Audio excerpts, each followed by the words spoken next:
Hello students, કેમ છો બધા? મજામાં? ચલો, આજે આપણે ચેપ્ટર નંબર 3 ધાતુઓ અને અધાતુઓ છે એ ચેપ્ટર આજે આપણે શરૂ કરવા જઈ રહ્યા છીએ. ધાતુઓ અને અધાતુના સૌથી પહેલા તમે આપણે ભૌતિક ગુણધર્મો જોવાના છે, જે મોટા ભાગના વિદ્યાર્થીને ખબર જ હશે. આની પહેલા 7મા 8મા 9મા ધોરણમાં આવી ગયા છે અને કદાચ 10મા ધોરણમાં વાંચ્યા હશે. એની પછી ઇમ્પોર્ટન્ટ વસ્તુ છે આમાં રાસાયણિક ગુણધર્મો જોવાના છે, ધાતુ અને અધાતુના રાસાયણિક ગુણધર્મો. અને એની પછી આપણે આમાં ફોકસ માત્ર ને માત્ર કરવાનું છે ધાતુ ઉપર. સર આવું કેમ? તેનું કારણ સમજાવી દઉં તમને કે આપણી પાસે જેટલા બી તત્વો અવેલેબલ છે, અંદાજે 118 પ્લસ તત્વો અવેલેબલ છે. અંદાજે 118 પ્લસ તત્વો અવેલેબલ છે. એમાંથી મોટા ભાગના તત્વો છે, મોટા ભાગના તત્વો એ ધાતુ તત્વો છે. અધાતુ તત્વો છે એની સંખ્યા બહુ ઓછી છે. સર કેટલી છે? તો લગભગ 11. કેટલી સંખ્યા છે? 11. અને અમુક છે અર્ધ ધાતુઓ છે, અમુક છે અર્ધ ધાતુઓ છે, 5 યા તો 6 છે. બરાબર? તો 118 માંથી આ બેનો ટોટલ કરો તો લગભગ કેટલા થશે? તો કે 17 અથવા 18 થશે. તો મોટા ભાગના જે 100 જેવા તત્વો છે બધે બધા કયા છે? ધાતુઓ છે. તો જેટલા તત્વો મળી આવે છે એમાંથી મોટા ભાગના તત્વો તો ધાતુ તત્વો છે. એટલે આપણે નેક્સ્ટ ખાલી આગળ ચેપ્ટર ને લઈ જવાનું છે ધાતુઓમાં. કેવી રીતે લઈ જવાનું? તો કે જે કાચી ધાતુ મળે, કાચી ધાતુ રો મટીરિયલ જે મળે એમાંથી આપણે ધાતુનું નિષ્કર્ષણ કરવાનું છે.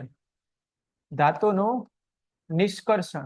આના માટે ઘણી બધી અહીંયા આગળ પદ્ધતિઓ આવેલી છે ધાતુનું નિષ્કર્ષણ કરવા માટેની. આપણે એના ઉપર ફોકસ કરવાનું. તો સૌથી પહેલા આપણે થોડા ઈઝી ટોપિક થી શરૂઆત કરીએ કે આ ધાતુ અને અધાતુ છે એના ભૌતિક ગુણધર્મો હોય એ કેવા કેવા હોય. ફટાફટ આ ટોપિક ને એક વખત જોઈ લઈએ આપણે. ચલો, પહેલી સ્લાઇડ અહીંયા આગળ. તત્વોને તેમની વાહકતાના આધારે તત્વોમાંથી વિદ્યુત પ્રવાહ પસાર થાય કે ના થાય એના આધારે એનું વર્ગીકરણ કરો. 3 પ્રકારે વર્ગીકરણ થાય: ધાતુ તત્વો, અધાતુ તત્વો અને અર્ધ ધાતુ તત્વો. ધાતુ હોય એમાં વિદ્યુત પસાર થાય તો કે યસ થાય, સુવાહક હોય. અધાતુઓ કેવી હોય તો કે એમાં વિદ્યુત પસાર ના થાય એટલે અવાહક હોય. અને અર્ધ ધાતુઓ કેવી હોય તો કે એમાં વચ્ચેનો કેસ આવે. બરાબર? એમાં એક સ્પેશિયલ કન્ડિશન આવે જે 11-12 સાયન્સ તમે લેશો તો ત્યાં એક ચેપ્ટર આવશે તમારે સેમી કન્ડક્ટર્સ. અર્ધ ધાતુઓ એટલે સેમી કન્ડક્ટર્સ કહેવાય. ત્યારે તમારે એની ઉપર ફોકસ કરવાનું છે. આપણે અત્યારે માત્ર આ બે જ વસ્તુ પર ફોકસ કરવાનું, ધાતુઓ અને અધાતુઓ. તો તેઓની વાહકતાનું મૂલ્ય ખૂબ જ વધુ હોય છે. આની વાહકતાનું મૂલ્ય ખૂબ જ ઓછું, નહિવત હોય, લગભગ વાહકતા હોતી જ નથી આમાં. અને અર્ધ ધાતુની વાહકતા હોય એનું મૂલ્ય ધાતુ તત્વો કરતા ઓછું હોય, આના કરતા ઓછું. અને અધાતુ કરતા કેવું હોય? વધારે. બેયની વચ્ચેનું હોય. ઉદાહરણ તરીકે વાત કરીએ તો ધાતુઓ કઈ છે? તો કે copper, aluminium, silver, gold, platinum, ઘણી બધી ધાતુઓ છે. અધાતુના નામ ખાસ કરીને યાદ રાખવાના છે તમારે. ઓક્સિજન તો કે વાયુ, નાઇટ્રોજન તો કે વાયુ, ક્લોરીન તો કે વાયુ, સલ્ફર તો કે વાયુ. બરાબર? વાયુની આ ઘન અવસ્થામાં હશે. ચલો, એની પછી અહીંયા આગળ વાત કરીએ કે આ જે અર્ધ ધાતુ છે એના ઉદાહરણ કયા છે? તો કે સિલિકોન અને જર્મેનિયમ. સિલિકોન અને જર્મેનિયમ. અત્યારે આપણે જેટલી બી ઇલેક્ટ્રોનિક્સ વસ્તુઓ વાપરીએ છીએ, સર આ ઇલેક્ટ્રોનિક્સ વસ્તુ એટલે કઈ કહેવાય? તો કે કોમ્પ્યુટર થી માંડીને, મોબાઈલની સ્ક્રીન થી માંડીને, આઈપેડની સ્ક્રીન થી માંડીને, લેપટોપ લઈ લે, કોઈ પણ વસ્તુ લઈ લે, એમાં ચીપ આવે. એ જે ચીપ આવે, ચીપ એ શેની બનેલી હોય? તો કે સિલિકોન અથવા જર્મેનિયમ. સિલિકોન અથવા જર્મેનિયમ. રેડી? સિલિકોન અથવા જર્મેનિયમ. ચલો આગળ વધીએ હવે. તો એક આ એકદમ જ બેઝિક પ્રશ્ન હતો. ચલો નેક્સ્ટ પ્રશ્ન તરફ આગળ વધીએ. નેક્સ્ટ પ્રશ્નમાં તમારે જોવાનું છે કે ધાતુ અને અધાતુના સામાન્ય ગુણધર્મો અથવા ભૌતિક ગુણધર્મો જણાવો. ભૌતિક એટલે કેવા? જોઈને જ ખબર પડી જાય. રેડી? તો સૌથી પહેલું જોઈએ, ધાતુઓ તેમની શુદ્ધ અવસ્થામાં ચળકાટ ધરાવે છે. અધાતુઓ ચળકાટ વાળી સપાટી ધરાવતી નથી. બહુ ઈઝી વસ્તુ છે આ તો. ચલો એની પછી જે ઓરડાના તાપમાને છે ધાતુઓ યા તો ઘન અવસ્થામાં હોય, ધાતુઓ કાં તો ઘન અવસ્થામાં હોય અને કેવી હોય? તો કે સખત હોય. આ કઈ અવસ્થામાં હોય? તો કે ઘન અવસ્થામાં હોય અથવા વાયુ અવસ્થામાં હોય. બેમાં અપવાદ ખાસ યાદ રાખવાના છે. મોટા ભાગની ધાતુઓ, મોટા ભાગની એટલે બધી ધાતુઓ કઈ અવસ્થામાં છે? તો કે ઘન અવસ્થામાં. એકને છોડીને કઈ? તો કે મર્ક્યુરી, પારો. મર્ક્યુરી અથવા પારો. સંજ્ઞાની યાદ રાખી લેજો. મર્ક્યુરી એટલે કહેવાય Hg. મર્ક્યુરી એટલે શું કહેવાય? Hg. અને અધાતુમાં છે એ કાં તો ઘન હશે અથવા તો વાયુ હશે. મોટા ભાગના ઘન હશે અથવા વાયુ હશે, પણ એમાં એક અપવાદ નીકળી જાય. પ્રવાહી છે. કોણ છે? તો કે બ્રોમિન. તો આ ઉદાહરણ તરીકે બેમાં યાદ રાખજો, બોર્ડમાં આ પ્રશ્ન આવે છે. કઈ ધાતુ પ્રવાહી? તો કે પારો. કઈ અધાતુ પ્રવાહી? તો કે બ્રોમિન. રેડી? ડન છે? ચલો આગળ વધીએ. હાઇડ્રોજન ધાતુ છે કે અધાતુ છે? બેટા હાઇડ્રોજન અને કાર્બન. અત્યારથી જ હું તમને કહી દઉં, આગળ આપણે ચેપ્ટર ભણવાનું છે એમાં એક ટોપિક આવશે હાઇડ્રોકાર્બન. અત્યારથી તમને યાદ રહી જાય એટલા માટે તમને કહી દઉં. આની પછી આપણે ચેપ્ટર નંબર 4 ચાલુ કરશું એટલે એમાં હાઇડ્રોકાર્બન આવું ભણવાનું છે. હાઇડ્રોકાર્બન સંયોજન એટલે એમાં બે જ વસ્તુ આવે, હાઇડ્રોજન આવે અને કાર્બન આવે, બસ બે જ વસ્તુ, ત્રીજી કોઈ ના આવે. અને આ બે અધાતુ છે. આ બે કેવી છે? અધાતુ. સીધે સીધું યાદ રાખી લો, હાઇડ્રોજન એ અધાતુ અને કાર્બન એ અધાતુ. બરાબર? ચલો આગળ વધીએ. હવે આમાં એવું કીધું છે કે તે તણાવપણા અને ટીપાવપણાનો ગુણ ધરાવે છે. આ તણાવપણા અને ટીપાવપણાનો ગુણ ધરાવતી નથી. તણાવપણા એટલે શું? તો કે તમારે ખેંચતા જવાની, ધાતુને ખેંચતા જવાની, એટલે એમાંથી વાયરો બનતા જાય, તાર બનતા જાય. બરાબર? અને ટીપાવપણાનો એટલે શું? તો કે એને ટીપી ટીપીને ટીપી ટીપીને ટીપી ટીપીને પતરા બનાવવાના. હજી ટીપો તો પતરી બની જાય, અને હજી બી ટીપી નાખો તેમાંથી ફોઇલ બની જાય. ગુજરાતીમાં એને કહેવાય વરખ. ગુજરાતીમાં એને શું કહેવાય? તો કે વરખ. જે તમે મીઠાઈ ખાતા હોય એની ઉપર ચાંદીનો વરખ હોય, સોનાનો બી હોઈ શકે. બરાબર? એલ્યુમિનિયમનો વરખ હોય. આ વરખ એટલે શું છે? તો કે કયા ગુણધર્મના લીધે? તો કે ટીપાવપણાના. અધાતુમાં ગુણધર્મ હોતો નથી. બીજું એક આનું ઉદાહરણ આપણે અહીંયા આગળ આપી દઉં તમને કે સર આ તણાવપણા અને ટીપાવપણાનો સૌથી વધારે ગુણધર્મ શેમાં હોય? તો કે તણાવપણાનો સૌથી વધારે ગુણધર્મ હોય ને સોનામાં હોય. શેમાં હોય? તો કે સોનામાં હોય. સોના કોઈ છોકરી નથી, સોનું એટલે ગોલ્ડ છે. સોનું એટલે શું છે? Basically gold.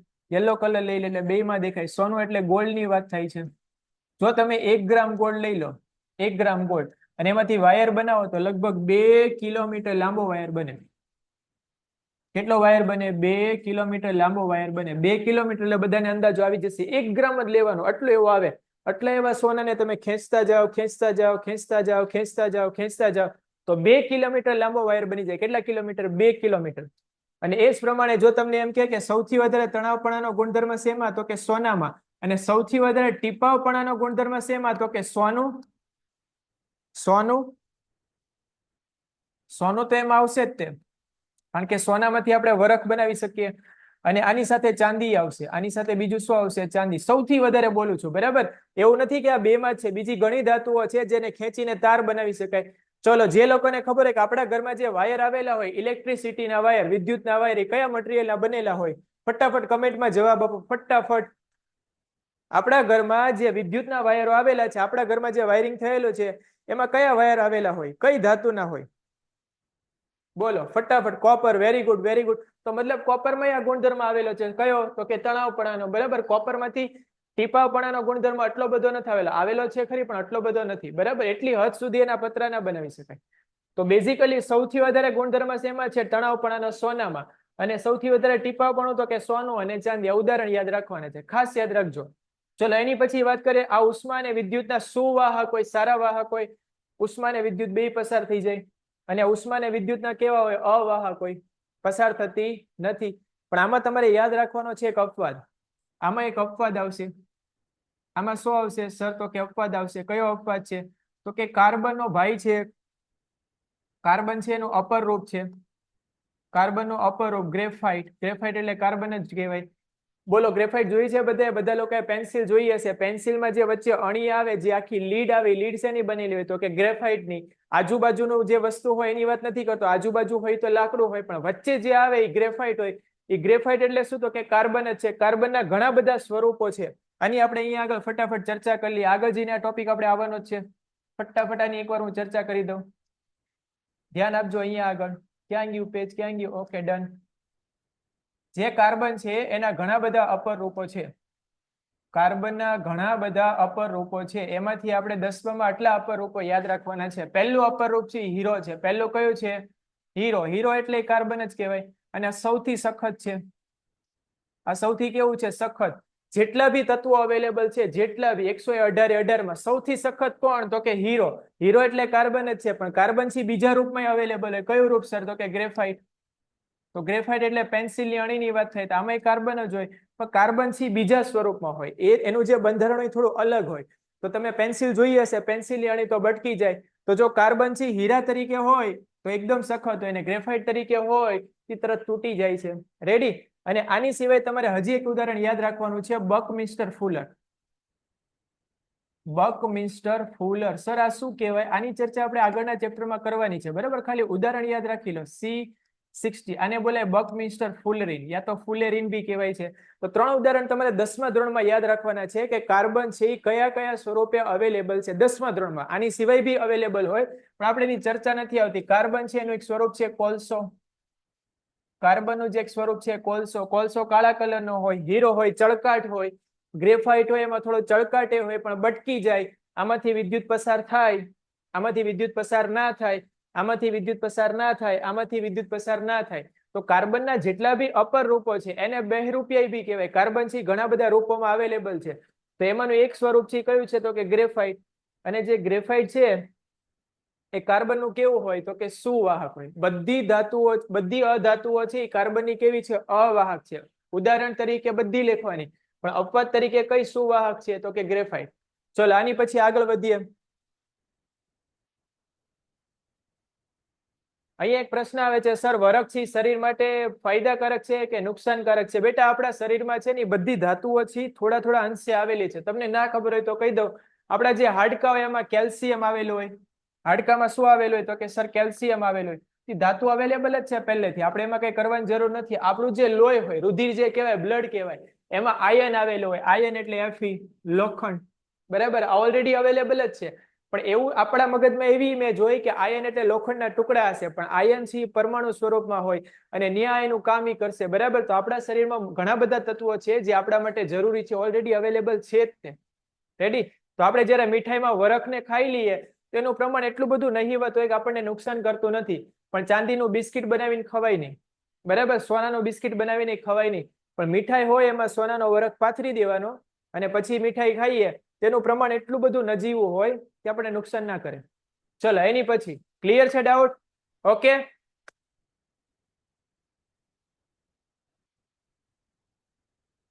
ચલો ક્લિયર છે તો આગળ વધીએ ફટાફટ.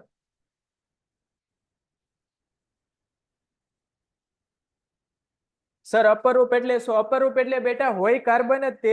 અપર રૂપ એટલે એના બીજા રૂપો હોય. અપર રૂપ એટલે એના બીજા રૂપો હોય. ફરી વાર બોલું છું, અપર રૂપ એટલે શું થાય તો કે કાર્બન છે ઘણા બધા સ્વરૂપમાં અવેલેબલ છે, ઘણા બધા. અપર રૂપ એટલે એના ઘણા બધા રૂપો છે, ઘણા બધા રૂપો છે. ઘણા બધા એટલે કેવા તો કે કાર્બન એટલે જ હીરો કહેવાય, કાર્બન એટલે ગ્રેફાઇટ કહેવાય, કાર્બન એટલે જ ફુલેરીન કહેવાય, કાર્બન એટલે જ કોલસો કહેવાય, બરાબર? અને કાર્બન એટલે ચારકોલ કહેવાય. ચારકોલ બધાને ખબર હશે, અથવા ના ખબર હોય તો કહી દઉં. જેટલા લોકો ફેસ ક્રીમ લગાવતા હોય, ફેસ ક્રીમ, ગોરા થવા માટેની ક્રીમ, બરાબર? એમાં એક્ટિવેટેડ ચારકોલ આવે. એક્ટિવેટેડ ચારકોલ એટલે કાર્બન જ છે. તો કાર્બન ઘણા બધા સ્વરૂપે અવેલેબલ છે. 10માં આપણે 3 જ જોવાના છે, હીરો, ગ્રેફાઇટ અને બકમિસ્ટર. ચેપ્ટર નંબર 4માં આપણે એની ચર્ચા કરવાની છે. ખાલી અત્યારે યાદ રાખી દઈએ કે અહીંયા આગળ કાર્બનના 3 સ્વરૂપો આપણા માટે છે. ઓકે, ચલો આની પહેલાના પ્રશ્નમાં આવ્યા જઈએ. હવે એમ કે છે કે આના ગલન બિંદુ કેવા હોય તો કે ઊંચા હોય. સર આમાં ઉત્કલન બિંદુ ના આવે. ઉત્કલન બિંદુ નહીં આવે. કેમ? ઉત્કલન બિંદુ કોને કહેવાય, ગલન બિંદુ કોને કહેવાય તો કે ગલન બિંદુ એટલે ઘનમાંથી પ્રવાહી, અને ધાતુઓ શેમાં છે? ઘન અવસ્થામાં. અને ગલન બિંદુની બદલે ઉત્કલન બિંદુ એટલે શું તો કે પ્રવાહીમાંથી વાયુ, પ્રવાહીમાંથી વાયુ. આમાં એકને છોડીને બાકી બધા કઈ અવસ્થામાં છે? ઘનમાં. એટલે આના ઉત્કલન બિંદુની વાત જ નથી કરવાની. આના ઉત્કલન બિંદુ ઊંચા હોય, આમાં ગલન બિંદુ જોવાના અને ઉત્કલન બિંદુ જોવાના, જે પ્રમાણમાં કેવા હોય તો કે નીચા હોય. રેડી? ચલો આગળ વધીએ. આમાં રણકાર ઉત્પન્ન થાય છે, આમાં રણકાર ઉત્પન્ન થતો નથી. બસ આટલા ટોપિક તમારે આમાં યાદ રાખવાના છે. ખાસ કરીને આમાં અપવાદ યાદ રાખવાના છે, અપવાદ. ચલો એટલે સુધી ક્લિયર છે? આ ચેપ્ટર બેટા 10 માર્ક્સનું છે, આઈએમપી ચેપ્ટર છે અને ઈઝી ચેપ્ટર બી છે. જેવી રીતે તમને હું લિંકમાં કરાવું, એ લિંકમાં કરશો તો તમને બહુ મજા આવી જશે આમાં. એટલે સુધી ક્લિયર છે બેટા? તો આગળ વધીએ આપણે. ચલો આગળ નેક્સ્ટ પ્રશ્ન તરફ આગળ વધીએ. ચલો નેક્સ્ટ પ્રશ્ન આપણને એવું કીધું છે અહીંયા આગળ કે અધાતુ તત્વો, ખાલી અધાતુ તત્વોની વાત કરવાની છે, બરાબર? અધાતુ જેટલા બી તત્વો છે એના ઉદાહરણ આપો, અને એમાંથી ઘન કયા છે, વાયુ કયા છે, પ્રવાહી. પ્રવાહી તો આપણને હમણાં જ ખબર પડી ગઈ કયું હોય તો કે બ્રોમિન હોય. પ્રવાહી કયો હોય? બ્રોમિન. તો એને પહેલા બહાર કાઢી લે. પ્રવાહી એટલે બ્રોમિન. પછી વાયુ કયા હોય બધાને ખબર છે, વાતાવરણમાં કયા કયા વાયુ અવેલેબલ છે, તો કે સર ઓક્સિજન, નાઇટ્રોજન, બરાબર, આ વાયુ અવેલેબલ છે. પછી હાઇડ્રોજન, હાઇડ્રોજન વાતાવરણમાં ડાયરેક્ટલી અવેલેબલ નથી, બરાબર, લેબમાં કે અલગ રીતે બની શકે. અને પછી ઘન સ્વરૂપમાં કયા છે, તો કે કાર્બન, સલ્ફર અને આયોડિન. કાર્બન, સલ્ફર અને આયોડિન. શું આવશે? કાર્બન, સલ્ફર અને આયોડિન. ઓકે, ચલો બેટા તમને આ નોટ્સ છે આખી આખી મળી જવાની છે પીડીએફ, એટલે અત્યારે હેન્ડ રાઇટિંગ નોટ્સ બનાવવાની જરૂર તમારે નહીં પડે. રેડી? ચલો આગળ. હવે તમારે અહીંયા આગળ આ ટોપિકમાં જોવાના છે, અહીંયા આગળ અપવાદ જોવાના છે બેટા, કે ધાતુ છે એના ગુણધર્મો તો બરાબર છે, પણ એમાં કઈ ધાતુ છે આડી ફાટે છે, અપવાદ તરીકે આવે છે, અને કઈ ધાતુ ઈ આડી ફાટે એટલે કે અપવાદ તરીકે આવે છે, બરાબર. તો અહીંયા પહેલા વાત કરીએ, તમામ ધાતુઓ, શબ્દ વાંચજો બરાબર, તમામ ધાતુઓ ઓરડાના તાપમાને ઘન હોય છે, પરંતુ પારો કેવી હોય? પ્રવાહી. આવું જ વાક્ય આપણે અધાતુમાં લખવાની.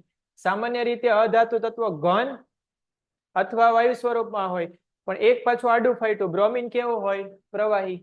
હવે ફરીવાર ઉપર જઈએ આપણે. સામાન્ય રીતે ધાતુઓના ગલન બિંદુ કેવા હોય? ઊંચા હોય. કેવા હોય? ઊંચા હોય. પણ એમાં પાછી બે ધાતુઓ છે, કઈ? ગેલિયમ, ગેલિયમ એટલે Ga, અને સીઝિયમ એટલે Ca. સંજ્ઞા યાદ રાખી લેજો બેટા, સંજ્ઞા આવશે તમારે એક્ઝામમાં. ઘણી વાર નામ નથી આપતા, સંજ્ઞા આપી દે એટલે છોકરા મૂંઝાઈ જાય કે આ કોની વાત થઈ છે. ગેલિયમ એટલે Ga અને સીઝિયમ એટલે Cs.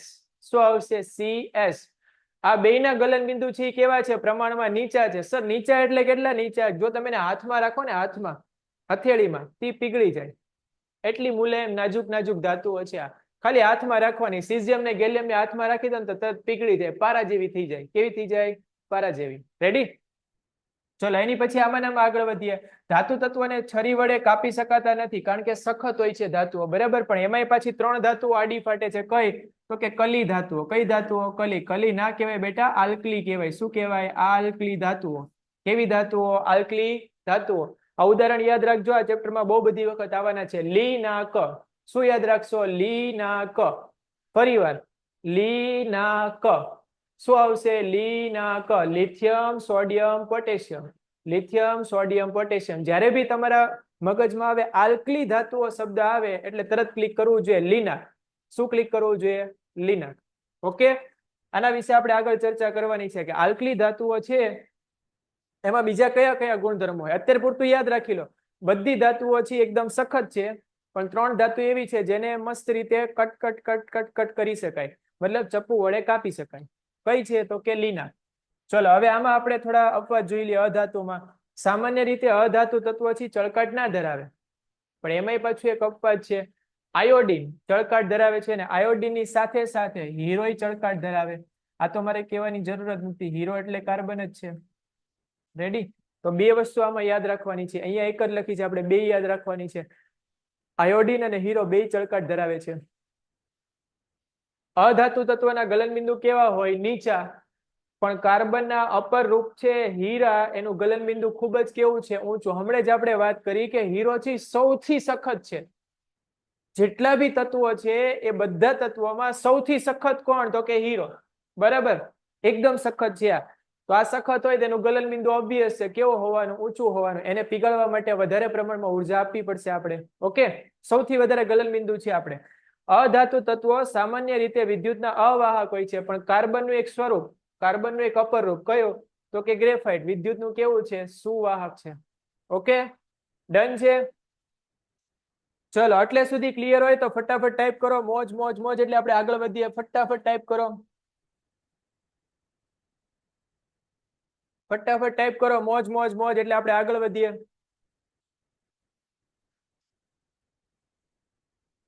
ક્લિયર અહીંયા સુધી? Very good. ચલો મોજા મોજા. ચલો આગળ વધીએ. હવે જે બેટા હું ક્વેશ્ચન લઈને આવવાનો છું ને એમાંથી 100% બોલું છું. 100% 1 માર્કનો પ્રશ્ન યા તો 2 માર્કનો પ્રશ્ન એમાંથી આવશે ને આવશે. ખરા ખોટામાં આવશે, MCQ માં આવશે, જોડકા જોડવામાં આવશે, કોઈ પણ રીતે આવશે. એટલે હું જે વસ્તુ તમને શીખવાડું ને એને બરાબર રીતે યાદ રાખી લો. એવું નહીં કે સર આ પ્રશ્ન છે એને હું આવી રીતે અહીંયા તૈયાર કરી નાખું. એને સમજી વિચારીને યાદ રાખો. કેવી રીતે સમજવાનું એ તમને શીખવાડું છું અહીંયા આગળ. રેડી? ચલો પેલા પ્રશ્ન આપણે સમજી લઈએ. આ પ્રશ્ન ઘડીક વાર જવા દઈએ, તમને આવડી જ જશે. પ્રશ્ન એવો છે, આને ભૂલી જાઓ ઉપરના ને. આ પ્રશ્ન યાદ રાખો, ધાતુ ઓક્સાઇડ અને અધાતુ ઓક્સાઇડ. ફરી વાર બોલું, ધાતુ ઓક્સાઇડ એટલે શું કહેવાય ને અધાતુ ઓક્સાઇડ એટલે શું કહેવાય. પ્રશ્ન ખબર પડી ગઈ. હવે આપણે એનો જવાબ જોઈએ ને પછી આપણને ઉપર જે પ્રશ્ન આપ્યો એને વાંચીએ. બરાબર, રેડી? ધાતુ ઓક્સાઇડ હંમેશા બેઝિક હોય. ધાતુ ઓક્સાઇડ હોય સ્વભાવે કેવા હોય તો કે બેઝિક હોય. કોઈ પણ પદાર્થ હોય એનો સ્વભાવ ત્રણ રીતે પોસિબલ છે. કાં તો એ એસિડ હશે, યા તો એ બેઝ હશે, યા તો એ તટસ્થ હશે. બરાબર, તો ધાતુના જે ઓક્સાઇડ હોય એ કેવા હોય તો કે બેઝિક હોય. અધાતુના જે ઓક્સાઇડ હોય, અધાતુના ઓક્સાઇડ એ એસિડિક હોય. આને યાદ રાખવું બહુ ઈઝી છે. અધાતુના ઓક્સાઇડ કેવા હોય તો કે સર એસિડિક હોય. અધાતુના ઓક્સાઇડ એસિડિક હોય. યાદ રાખી લો, બહુ ઈઝી છે. અને ધાતુના ઓક્સાઇડ કેવા હોય? બેઝિક હોય મોટે ભાગે. પણ અમુક અમુક જે ધાતુના ઓક્સાઇડ છે, અમુક અમુક, બરાબર, અહીંયા લખી દઉં છું, અમુક અમુક અમુક ધાતુના ઓક્સાઇડ છે એ ઉભય ગુણી છે. ઉભય ગુણી. મોટા ભાગના તો બેઝિક જ છે, મોટા ભાગના. પણ અમુક કેવા છે? ઉભય ગુણી. ઉભય ગુણી એટલે શું સર? તો કે તમારે ઉભય શબ્દ ક્યાંક આવ્યો હશે. બરાબર, ઉભય ગુણી શબ્દ ક્યાંક ની ક્યાંક તો પેલા આવ્યો હશે. ઉભય ગુણીનો મતલબ એમ થાય કે એમાં બે ગુણધર્મો અવેલેબલ હોય. આમાં જે બે ગુણધર્મો છે અવેલેબલ હોય, આ એસિડિક બી હોઈ શકે વત્તા બેઝિક બી હોઈ શકે. આ એસિડિક બી હોઈ શકે વત્તા બેઝિક બી હોઈ શકે. આમાં બે ગુણધર્મો પોસિબલ છે. તો મોટા ભાગના ધાતુ ઓક્સાઇડ છે એ બેઝિક હોય. અમુક અમુક કેવા હોય તો કે ઉભયગુણી હોય. અધાતુના ઓક્સાઇડ હોય એ એસિડિક હોય. અને અમુક અમુક જે અમુક અમુક હોય, અમુક અમુક એ તટસ્થ હોય. અમુક અમુક કેવા હોય તો કે તટસ્થ હોય. બરાબર, તો હવે આપણે આને અહીંયા ચાલુ કરીએ ક્વેશ્ચન ને. ધાતુ ઓક્સાઇડ કેવી રીતે બને તો કે જે ઓક્સાઇડ ને પાણીમાં ઓગાળીએ અને બેઝ બનાવે એ બધા કયા હોય? બેઝિક ઓક્સાઇડ હોય. અને ધાતુના ઓક્સાઇડ કેવા હોય? બેઝિક હોય અથવા ઉભયગુણી હોય. અને એ જ રીતે જે ધાતુને પાણીમાં ઓગળીને એસિડ બની જાય, બરાબર, તો એને એસિડિક ઓક્સાઇડ કહેવાય. મોટે ભાગે એસિડિક ઓક્સાઇડ હોય, પણ ઘણી વાર શેના તરીકે વર્તે? તટસ્થ તરીકે વર્તે. આના ઉદાહરણ ખાસ યાદ રાખી લો. સૌથી પહેલું ઉદાહરણ બેઝિક ઓક્સાઇડ નું કયું આવશે આમાં? Na2O, K2O, CaO, CuO અને MgO. ફરીવાર, Na2O એટલે સોડિયમ ઓક્સાઇડ, K2O એટલે potassium oxide, CaO calcium oxide, CuO copper oxide અને MgO મેગ્નેશિયમ ઓક્સાઇડ. સૌથી ઇમ્પોર્ટન્ટ વસ્તુ હવે અહીંયા આવે છે. ઉભયગુણી ઓક્સાઇડ કયા છે? ઉભયગુણી તો કે Al2O3, પછી બીજું ZnO અને ત્રીજું PbO. આના નામ યાદ રાખી લેવાના છે અહીંયા આગળ. એલ્યુમિનિયમ ઓક્સાઇડ, ઝિંક ઓક્સાઇડ અને લીડ ઓક્સાઇડ યા તો લેડ ઓક્સાઇડ. બરાબર, ગુજરાતીમાં લેડ બોલે છે, ઇંગ્લિશમાં લીડ બોલે છે. અને લેડ ઓક્સાઇડ કહી દેજો. એસિડિક ઓક્સાઇડ કયા છે તો કે આર્યા અહીંયા આગળ SO2, SO3, CO2, NO2. નામ ખાસ યાદ રાખજો. જો આનું નામ છે એના પરથી જ આનું નામે બને ને આનું નામે બને. આને બોલાય sulphur dioxide, carbon dioxide, nitrogen dioxide, sulphur trioxide. 3 મતલબ શું થશે? ટ્રાયોક્સાઇડ. તો બધા ઉદાહરણ યાદ રાખવાના છે. અને તટસ્થ કયા છે તો કે આ તો બહુ ઈઝી છે. સૌથી પહેલું પાણી. સૌથી પહેલું શું આવશે? પાણી, H2O. એની પછી અહીંયા આવશે N2O. ધ્યાનથી જોજો, ઉપર NO2 છે અને નીચે અહીંયા આગળ આપ્યું છે N2O. એની પછી કીધું છે NO અને પછી કીધું છે અહીંયા આગળ CO. બરાબર, આના નામ બોલી દઉં છું. આને બોલાય હાઇડ્રોજન ઓક્સાઇડ એટલે પાણી. આને બોલાય નાઇટ્રસ ઓક્સાઇડ. બરાબર, આને બોલાય નાઇટ્રિક ઓક્સાઇડ ને આને બોલાય કાર્બન મોનોક્સાઇડ. આના નામ યાદ રહે તો ઠીક છે, બાકી ફટાફટ સૂત્ર યાદ રાખી લેજો. ઓકે, ચલો અહીંયા આગળ એક પ્રશ્ન આવ્યો છે. શીશુ અને પારો સરખામણીમાં ઉષ્મા મંદ વાહક હોય છે. સાચી વાત છે, સાચી વાત છે. તો ફટાફટ આના ઉદાહરણ છે બરાબર રીતે યાદ રાખી લેજો. એકવાર આને બરાબર રીતે વાંચી લો. સ્ક્રીનશોટ લેવો હોય તો સ્ક્રીનશોટ લઈ લો. આ બધી જ વસ્તુ છે અને અહીંથી હું જવા દઉં છું. પછી આપણે આ ટોપિકને ફરીવાર ચર્ચા કરીએ છીએ. બરાબર, ફટાફટ રીતે આને યાદ રાખી લો.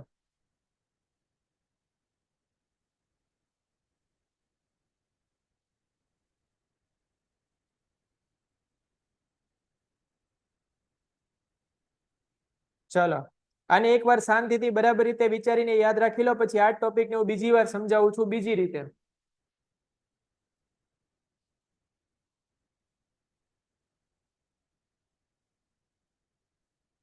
ચલો, અહીંથી આપણે આગળ વધીએ. હવે હું અહીંયા આગળ એક નેક્સ્ટ પેજ ઉમેરી દઉં છું. Next page. અને નેક્સ્ટ પેજમાં આ જ વસ્તુને થોડી અલગ રીતે સમજાવું છું. ધ્યાનથી જોજો અહીંયા આગળ. ચલો અહીંયા આગળ વાત કરી દઈએ આપણે ધાતુની અને અહીંયા આગળ વાત કરી દઈએ અધાતુની. રેડી? તમારે કોઈ એક ધાતુ પકડી લેવાની છે. માની લે કે હું એક ધાતુ તરીકે અહીંયા આગળ લઈ લઉં સોડિયમ ને, બરાબર, અને અધાતુ તરીકે લઈ લો સલ્ફર ને. આને તમે ઓક્સિજન આપી દો તો આમાંથી ઓક્સાઇડ બને સોડિયમ ઓક્સાઇડ. શું બનશે? Sodium oxide. એટલે આ ધાતુનો ઓક્સાઇડ બની ગયો. કોનો ઓક્સાઇડ બની ગયો? ધાતુ ઓક્સાઇડ. ચલો અહીંયા આગળ શું બની ગયો? ધાતુનો ઓક્સાઇડ. રેડી? ચલો આગળ વધીએ. હવે અહીંયા આગળ આવી જ રીતે તમારે કરવાનું છે. અહીંયા સલ્ફર, સલ્ફરને ઓક્સિજન આપવાનો તો અહીંયા આગળ બની જશે SO2. રેડી? તો આ બની ગયો અધાતુનો ઓક્સાઇડ. તો આ અધાતુનો ઓક્સાઇડ છે, આ ધાતુનો ઓક્સાઇડ છે. આને તમારે ઉમેરવાનું પાણીમાં. ધાતુના ઓક્સાઇડને પાણીમાં નાખો અને અધાતુના ઓક્સાઇડને શેમાં નાખો? પાણીમાં. પાણીમાં નાખો તો શું થાય? તો એની પ્રક્રિયા જોઈ લઈએ અહીંયા ફટાફટ. Na2O હોય એને પાણીમાં નાખી દઈએ તો આમાંથી બની જાય NaOH. આમાંથી શું બની જાય? NaOH. અને જેમાં OH આવતું એ બધા બેઝ કહેવાય. જેમાં OH આવતું એ બધા શું કહેવાય? બેઝ. એટલે જે ધાતુના ઓક્સાઇડ હોય, ધાતુના ઓક્સાઇડ, ફરીવાર ક્યાં વહી ગયું? ઓકે, જે ધાતુના ઓક્સાઇડ હોય એ શું બનાવે? બેઝ બનાવે. રેડી? અને એ જ પ્રમાણે જો આની વાત કરીએ SO2 ની, SO2 ને પાણીમાં નાખી દઈએ તો આમાંથી જે બને એને બોલી શકાય H2SO4. બરાબર? H2SO4. આની એક પદ્ધતિ આવે છે કેમ બને આપણે એમાં નથી જવાનું, પણ H2SO4 એટલે સલ્ફ્યુરિક એસિડ કહેવાય. આ બધા લોકોને ખબર હશે સલ્ફ્યુરિક એસિડ. H2SO4 એટલે સલ્ફ્યુરિક એસિડ કહેવાય. S પરથી નામ બને સલ્ફ્યુરિક એસિડ. S પરથી નામ બને સલ્ફ્યુરિક એસિડ. રેડી? ચલો મતલબ શું થાય? તો કે અધાતુના ઓક્સાઇડ હોય એમાંથી એસિડ બને અને ધાતુના ઓક્સાઇડ હોય એમાંથી શું બને? બેઝ. એટલે જ મેં હમણાં વાત કરી, ધાતુના ઓક્સાઇડ સ્વભાવે બેઝિક હોય અને અધાતુના ઓક્સાઇડ સ્વભાવે કેવા હોય? એસિડિક, મોટે ભાગે. પણ આમાં અપવાદ તરીકે યાદ રાખવાનું ઉભયગુણી હોય ને આમાં અપવાદ તરીકે યાદ રાખવાનું તટસ્થ હોય. રેડી? તો આ ઓક્સાઇડ છે એને બરાબર રીતે તૈયાર કરવાના છે તમારે, પરફેક્ટ રીતે. આમાં કોઈ ભૂલ થવી જોઈએ નહીં. ચલો તો હવે નેક્સ્ટ પ્રશ્ન તરફ આગળ વધીએ. અહીંયા આગળ આ પ્રશ્ન તમને સ્લાઇડમાં આપેલો છે, હું ડાયરેક્ટલી કહી દઉં તમને અહીંયા આગળ કે જે મેગ્નેશિયમની પટ્ટી હોય, મેગ્નેશિયમની પટ્ટી, આને સળગાવો તો શું થાય? અને સલ્ફર, સલ્ફરની પટ્ટી ના હોય પણ સલ્ફર ઘન સ્વરૂપમાં હોય. સલ્ફર એટલે બેટા યાદ રાખી દેવાનું તમારો ચોક, જે બોર્ડમાં લખવાનો ચોક આવે, ચોક, એને યાદ રાખી દેવાનું. બરાબર? એક્ઝેક્ટલી એના જેવું જોઈએ. સલ્ફર પીળા કલરનું હોય એ સલ્ફર નથી. ફરીવાર બોલું, ચોક એટલે સલ્ફર નથી, પણ જે ચોકમાં જેવા ગુણધર્મો છે બધા ગુણધર્મો છે સલ્ફરમાં આવેલા છે. ચોક હોય કયા કલરનો? તો કે પીળા કલરનો હોય. કઈ અવસ્થામાં ચોક હોય? ઘન પ્રવાહી કહેવાય. તો કે ઘન અવસ્થામાં. એને તમે જો ભાર આપો, બળ આપો, તે તૂટી જાય. તો મતલબ તમારે સલ્ફર એટલે ચોકને એઝ્યુમ કરવાનું કે આ ચોકની વાત થઈ રહી છે. બરાબર? તો જો આપણે જે સલ્ફર હોય એને ગરમ કરીએ તો શું થાય? તો ગરમ કરવું એનો મતલબ શું થાય? તો કે મેગ્નેશિયમની પટ્ટીને ગરમ કરો એટલે ઓક્સિજન આપવાનો, તો આમાંથી બની જાય MgO. અને એ જ પ્રમાણે જો સલ્ફર ને તમે ગરમ કરો એટલે કે ઓક્સિજન આપો અહીંયા આગળ, તો આમાંથી બની જાય સલ્ફર ડાયોક્સાઇડ.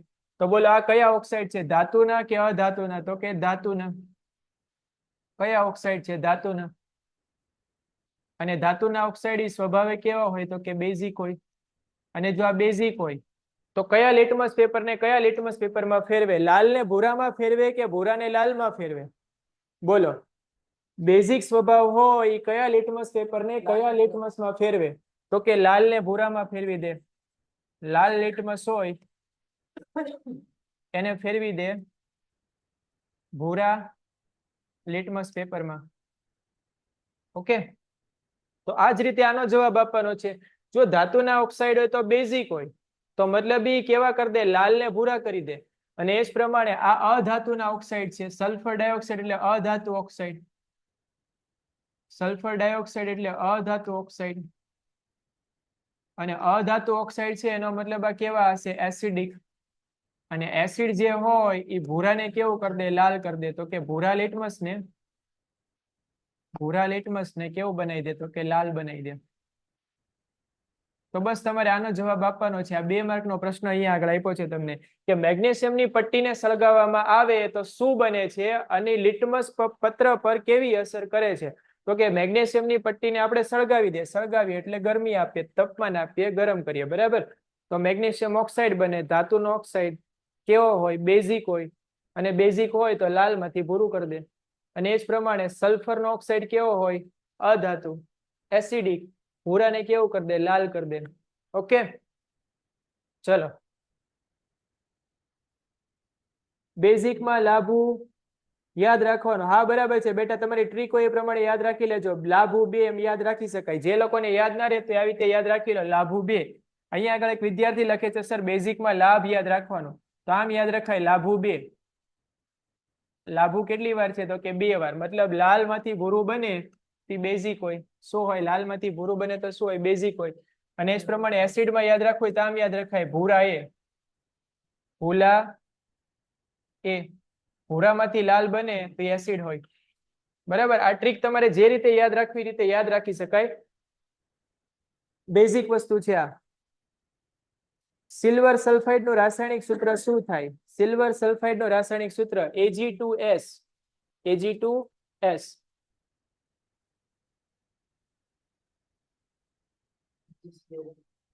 AgCl2 ખોટું છે બેટા. સિલ્વર સલ્ફાઇડ એક લેક્ચર છે એમાં મારે તમને ખાલી સૂત્ર બનાવતા શીખવાડવાનું છે. એક લેક્ચર છે એમાં ઓનલી એન્ડ ઓનલી સૂત્ર બનાવતા જ શીખવાડી, બીજું બધું ભૂલી જવાનું. આ ચેપ્ટર ને બાજુ મૂકી દેશો આપણે. રેડી? ચલો, એટલે સુધી ક્લિયર છે. તો આ જ પ્રશ્ન છે અહીંયા આગળ આપેલો છે. એકવાર ફટાફટ નજર ફેરવી લઈએ. મેગ્નેશિયમની પટ્ટી અને સલ્ફરના પાવડરને જો સળગાવવામાં આવે તો નિપજ હોય એ કયો ગુણ ધરાવે? કયો એટલે એસિડ હોય કે બેઝ હોય? અને બીજું લિટમસ પેપર ઉપર એની શું અસર થાય? તો હમણાં જ આપણે વાત કરી, મેગ્નેશિયમ હોય તો મેગ્નેશિયમ ઓક્સાઇડ બને, સલ્ફર હોય તો સલ્ફર ડાયોક્સાઇડ બને. મેગ્નેશિયમ ઓક્સાઇડ બેઝિક હોય, સલ્ફર ડાયોક્સાઇડ એસિડિક હોય. બેઝિક હોય તો યાદ રાખવાનું લાભુ 2, એસિડિક હોય તો ભૂલાય. રેડી? ચલો આગળ વધીએ. ચલો, એટલે સુધી ક્લિયર છે. સિલ્વર સલ્ફાઇડ નું રાસાયણિક સૂત્ર. સિલ્વર સલ્ફાઇડ નું રાસાયણિક સૂત્ર. હવે જે લોકોને ખબર પડે ને ઓકે છે, બાકી આ વસ્તુ અહીંયા શીખવાડી દો. ધ્યાનથી જુઓ. સંયોજકતા કોને કહેવાય? ધ્યાનથી જુઓ અહીંયા. સિલ્વર એટલે બેટા કહેવાય Ag અને સલ્ફર એટલે કહેવાય S. પણ સલ્ફર હોય એની સંયોજકતા -2 હોય એટલે આને કહેવાય સલ્ફાઇડ. ધ્યાનથી જોજો અહીંયા આગળ. આને કહેવાય સલ્ફાઇડ. અને સિલ્વર એટલે +1 કહેવાય. આનું સૂત્ર આવી રીતે બને. આ બગડાને અહીંયા ખેંચી લાવવાનો, બગડાને ખાલી અહીંયા ખેંચવાનો, માઇનસ નહીં લાવવાના, ખાલી બગડો. અને એકડો છે એને સામે જવા દો તો S1 થઈ જાય. આનું સૂત્ર બને Ag2S1. 1 લખવાની જરૂર ના હોય. તો આનું સૂત્ર શું બની જાય અહીંયા આગળ? Ag2S. Silver sulphide. શું બનશે? Silver sulphide. આવું જ એક સૂત્ર તમારે મને બનાવીને દેવાનું છે અત્યારે. અહીંયા આગળ આને ક્લિયર કરી દઉં છું. ફટાફટ આનું સૂત્ર છે મને બનાવીને આપો. એલ્યુમિનિયમ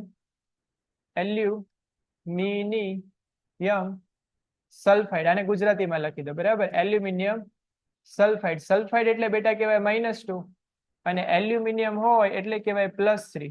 ચલો, આનું સૂત્ર ફટાફટ લખીને ટાઈપ કરો. એલ્યુમિનિયમ સલ્ફાઇડ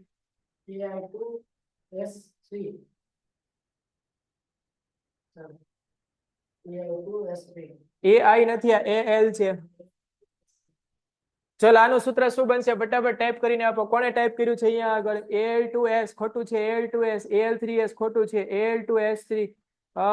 શું નામ છે? ભાવી પરમાર. ભાવી પરમાર ઓકે છે. પછી નેક્સ્ટ સૃષ્ટિ ઓકે છે. ઓકે છે. એક વિદ્યાર્થીએ લખ્યું છે પણ સમજમાં નથી આવતું. ઉપર ઘાત લખી દીધી છે. ફરી વાર સમજાવું છું. ખાલી અહીંથી તગડો હોય, તગડો એને સામે લઈ જવાનો અને અહીંથી ખાલી બગડાને આ બાજુ લઈ આવવાનો. તો આને એમ બોલી શકાય Al2 અને S3. સૂત્ર શું બનશે? Al2S3. Al2S3 એટલે આને બોલે એલ્યુમિનિયમ સલ્ફાઇડ. Aluminium sulphide. આ સૂત્ર બનાવવા માટે એક લેક્ચર છે, આપણે અલગથી ગોઠવી દેશું. ઓકે, ચલો આગળ. નેક્સ્ટ પ્રશ્ન તરફ આગળ વધીએ હવે આપણે. નેક્સ્ટ પ્રશ્ન. નેક્સ્ટ પ્રશ્નમાં તમને અહીંયા આગળ એવું કીધું છે, એક પ્રશ્ન વચ્ચે છોડી દીધો છે મેં, આઈ થિંક. ઓકે, ડન છે. આવી ગયો.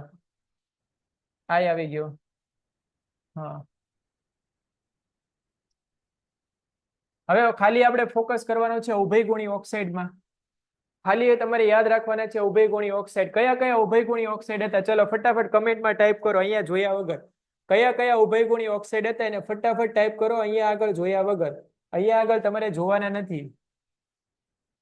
રેડી, અહીંયા આગળ તમારે જોવાની જરૂર નથી. અને જોયા વગર ફટાફટ ટાઈપ કરો કયા કયા ઓક્સાઇડ હતા એ ઉભયગુણી હતા. પરીક્ષામાં 100% આવશે. ઉભયગુણી કયા કયા હતા? શું થયું? ના ના કઈ વાંધો નહીં, કઈ વાંધો નહીં. યાદ રાખો ઉભયગુણી ઓક્સાઇડ કયા હતા? તો કે સૌથી પહેલો હતો Al2O3, Al2O3, Al2O3. બીજો કયો હતો? તો કે ZNO. અને ત્રીજો હતો પબ્બો. શું યાદ રાખશો? પબ્બો. પબ્બો એટલે શું થાય? PbO. બરાબર, લેડ ઓક્સાઇડ. આ ત્રણના ઉદાહરણ ફટાફટ યાદ રાખી લો. એમાંથી આપણે એક ઉદાહરણ લઈને સમજાવવાનું છે. કેવી રીતે સમજાવવાનું સમજાવી દો. જોઈ લો અહીંયા આગળ. ઉભયગુણી ઓક્સાઇડ એટલે શું કહેવાય? તો કે જેમાં બે પ્રકારના સ્વભાવ હોય, એસિડિક હોય અને બેઝિક હોય. તેની વ્યાખ્યા એવી રીતે બનાવવાની કે જે ધાતુના ઓક્સાઇડ એસિડિક અને બેઝિક એમ બંને પ્રકારની પ્રક્રિયા કરીને ક્ષાર અને પાણી બનાવે તો આવા ઓક્સાઇડને શું કહેવાય? ઉભયગુણી ઓક્સાઇડ. ઉદાહરણ તરીકે 2-3 ઉદાહરણ આપી દેવાના. આ તે Al2O3, ZNO અને PbO. આમાંથી એક ઉદાહરણ તમારે સમજાવી દેવાનું છે. આનું ઉદાહરણ Al2O3 ને જો HCl સાથે પ્રક્રિયા કરાવીએ તો અહીંયા બને AlCl3 અને વોટર મતલબ પાણી બને. અને જો Al2O3 છે અને NaOH સાથે પ્રક્રિયા કરાવો તો Al2 અને H2O બને. NaAlO2. ફરીવાર બોલું છું, NaAlO2. સરામાં ખબર ના પડી. ફરીવાર જોઈ લો અહીંયા આગળ. ફરીવાર જોઈ લો. ચલો, આવી પ્રક્રિયા તો બધા લોકોને ખબર હશે કે એસિડ વત્તા બેઝ બરાબર શું બને? તો કે ક્ષાર અને પાણી. કઈ પ્રક્રિયા કહેવાય આને? તો કે તટસ્થીકરણ. બહુ ઈઝી પ્રક્રિયા છે. એસિડ અને બેઝ બે ભેગા થાય તો શું બને? ક્ષાર અને પાણી. તો અહીંયા આગળ આપણે ઉદાહરણ તરીકે પહેલા લેવાનું છે Al2O3 ને, અને પછી ફરીવાર જ આપણે લેવાનું છે Al2O3 ને. એકવાર આની પ્રક્રિયા આપણે કરાવવાની એસિડ સાથે. કોની સાથે? એસિડ સાથે. તો એસિડ તરીકે કોને લઈ લઈએ? HCl ને. અને એકવાર પ્રક્રિયા કરાવવાની બેઝ સાથે. બેઝ તરીકે કોને લઈ લઈએ? NaOH ને. જો આપણે અહીંયા એસિડ લીધો હોય, તો આ શેના તરીકે વર્તે? બેઝ તરીકે. આ શેના તરીકે વર્તે? બેઝ તરીકે. કારણ કે આ ઉભયગુણી છે, બેઝ સ્વભાવ ધરાવે. હવે આ બેઝ તરીકે વર્તશે. અહીંયા આપણે બેઝ લીધો છે, તો આ શેના તરીકે વર્તશે? આમાં એસિડ તરીકે. તો આની પાસે બે સ્વભાવ છે, એસિડ અને બેઝ, બે ટાઈપના. આ પ્રક્રિયાને પૂરી કરીએ અહીંયા આગળ તો આનો જવાબ આવશે AlCl3 વત્તા H2O. અને આને પૂરી કરીએ તો આનો જવાબ આવશે NaAlO2. ધ્યાનથી આને જોજો. આ પરીક્ષામાં પૂછાય છે આ સૂત્ર. આ સૂત્રને બરાબર રીતે યાદ રાખી લેજો. NaAlO2, NaAlO2. ટ્રીકથી યાદ રાખવું હોય તો ટ્રીકથી યાદ રાખી લેજો. બરાબર, NaLO2. શું યાદ રાખશો? NaLO2. યાદ રહી જશે આ. શું યાદ રાખશો? NaLO2. અને રીડ આવી રીતે કરાય અને આવી રીતે વંચાય. આટલા ભાગને બોલાય સોડિયમ. ક્યાં વહી ગયું? ઓકે, આટલા ભાગને બોલાય સોડિયમ. અને બાકીનો જે આટલો ભાગ છે એને બોલાય એલ્યુમિનેટ. એલ્યુમિનેટ. એલ્યુમિનિયમ નહીં, એલ્યુમિનેટ. શું રીડ કરશો આને? એલ્યુમિનેટ. તો પરીક્ષામાં ખાલી આટલો જ સવાલ આવે છે કે સોડિયમ એલ્યુમિનેટ નું સૂત્ર આપો. Sodium aluminate. બરાબર. અને વત્તા આમાં શું બનશે? તો કે પાણી. રેડી? તો આ પ્રશ્નમાં ઇમ્પોર્ટન્ટ વસ્તુ આ છે, સોડિયમ એલ્યુમિનેટ નું સૂત્ર આપો. ફરીવાર બોલું છું, NaLO2. શું યાદ રાખશો? NaLO2. ફરીવાર સમજાવી દઉં છું, NaLO2.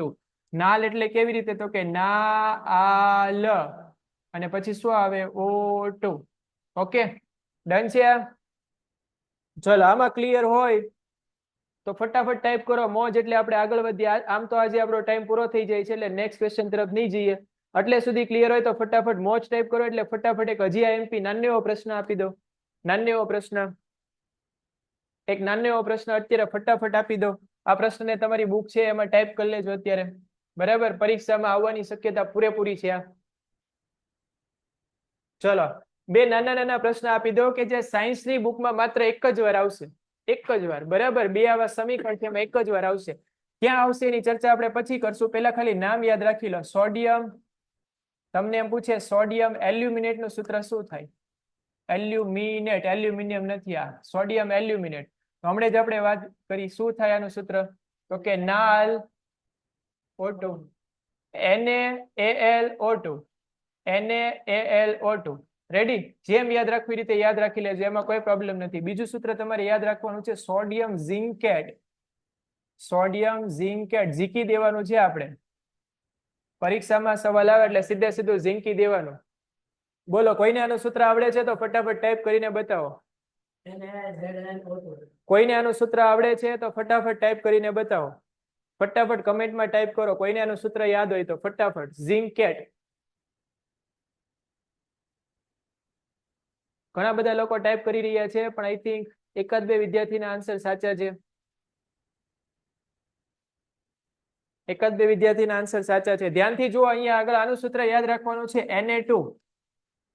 Na2 લેવાના અને ZnO2 લેવાના. આના જેવું છે, જુઓ, AlO2 તો ZnO2, AlO2 ZnO2. Ready?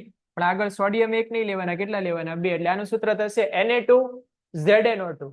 Na2 ZnO2. બેમાં ભૂલ ના થઈ જાય, બરાબર રીતે યાદ રાખી લેજો. Okay, done.